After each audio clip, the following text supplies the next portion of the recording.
Hey Shahar, welcome back to my channel, to the Witchy Reader. So I'm going to be talking about a book I just read, and I'm going to review it.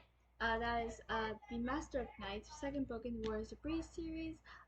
First four books are published, book 5 is not yet, and book 5 is supposed to be the last book. So exciting. Um, I think I did a book review for the first book, so I'll see about putting it in the description of this video. But I love this book. I devoured it. It was really good.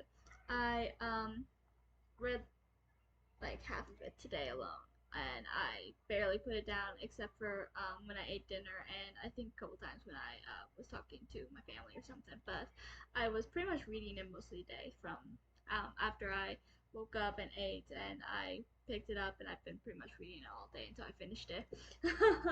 um, it was really good, and there's so many things I liked about it. I like as I think I mentioned in the book review of book one, I love Lauren's character and Val's character. They are definitely my favorite characters.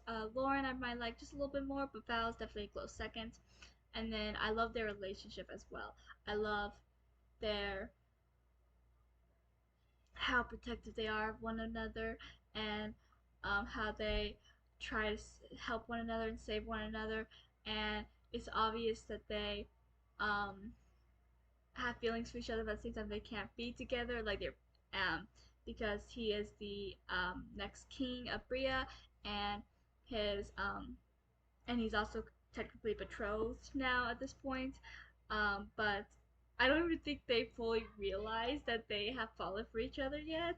Like it's kind of a slow burn. Like they know they feel something, but I don't think they realize exactly what it is.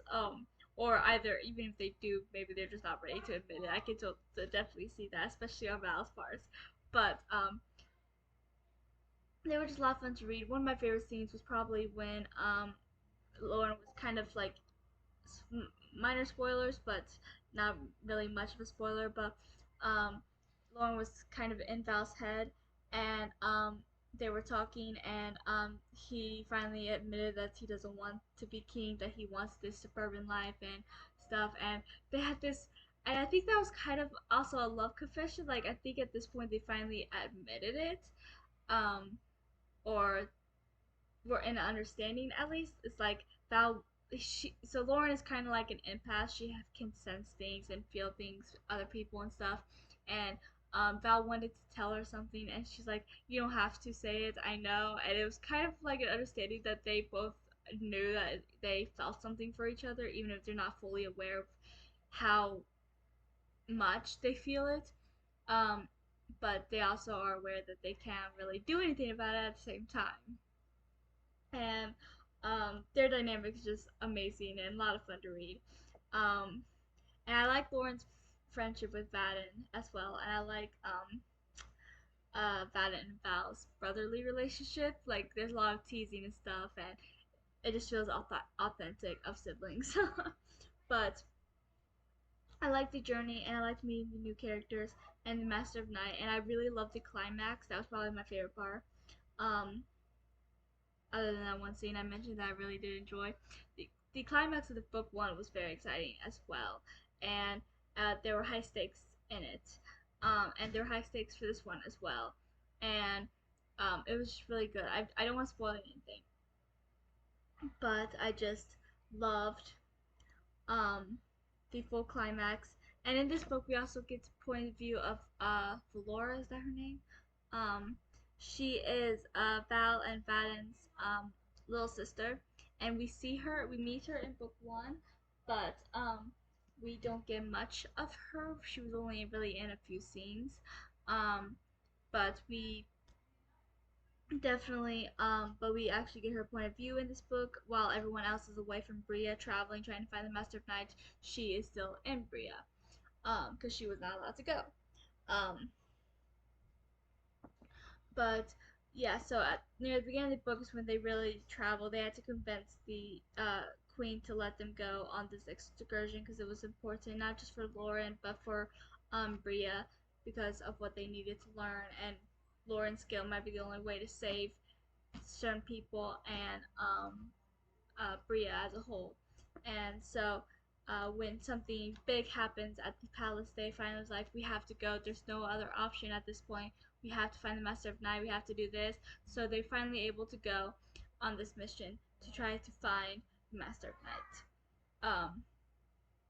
And it wasn't easy, and there were a lot of obstacles, but they did. But even after they did, it still wasn't easy, and there were a lot more obstacles, and it kind of got kind of complex, but I enjoyed it. I'm trying not to spoil too much. This is so hard. I get ranty and I want to spoil, but especially when I really enjoy something. But I'm trying not to spoil anything, at least anything too big. Um,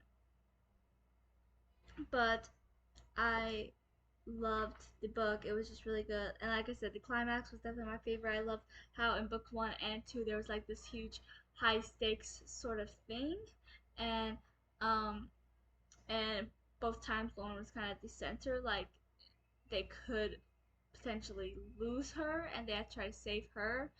And what? But both times she also ends up learning something important, if I remember correctly.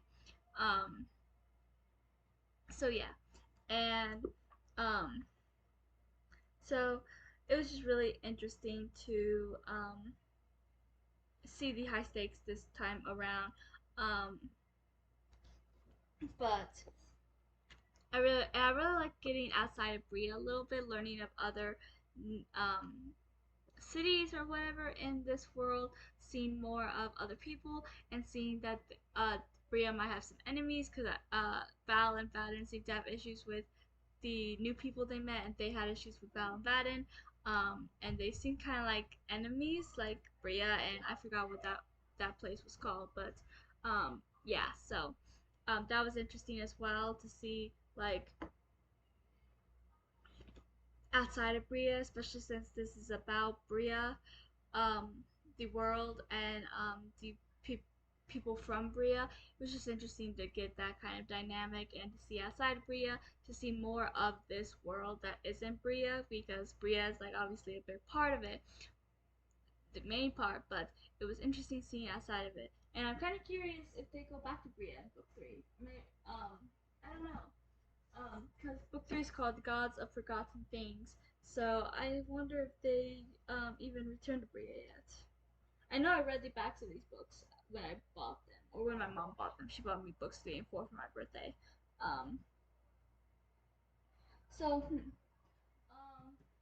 but yeah, I just love how each book there seems to be some sort of high stakes happening, and high stakes are always a lot of fun for me to write, to read, to watch. I just love a good high stakes sort of thing happening. But and I love how the Master of Nine wasn't what they expected, and I love how they all learned. Even Val and Vaden, who are supposed to be the experts, Lauren's the one that's new. She's the one that doesn't know what this world is and how to live in it and what's going on half the time, because she's from our world, but she ends up in this world. And I love how when after they meet this priest that has a connection with one of the new characters we met, and um, the Master of Night, how they not just Lauren learns new things because there's a lot she doesn't know about this world to begin with. So it's like makes sense that she doesn't know this, but it's really interesting to see Val and Vaden, who from the moment we met them, they seem very experienced. They know everything that they about the Gentle Warriors, about Bria, about this world, but they are learning things about their own people, about Brians, about Gentle Warriors that they didn't know about their origins and stuff that um, kind of changes everything. And it's really interesting to see that they see them find this stuff out that they didn't know, and to see how they dealt with it. And it was just really interesting, and I really enjoyed that. Because it kind of puts them kind of on the same level as Lauren. Like there's something that none of them know, that none of them were aware of, and none of them know how to um, react or handle with this new information that they have now been bestowed with. So it was just really interesting, and I really enjoyed that. So yeah, all in all, I loved this book. It was just so good, and I'm so excited for book 3. I hope to pick it up tomorrow. and maybe read at least 100 pages tomorrow. It depends on my mood tomorrow and if I'm in a reading mood, but I definitely hope to. So yeah. um, so thank you for watching. Please like and subscribe, and definitely comment if you read the series. If you want to read the series, I highly recommend it. This is book 2, so definitely pick up book 1 first. I don't have book 1 with me. I think it's with all my other books out there, and I don't want to get it. So definitely pick up this series. I definitely highly recommend it. I've been loving it so far. I rated it 5 stars, reviewed it on Amazon and Goodreads, and I'm going to continue the series. And yeah, so until next time.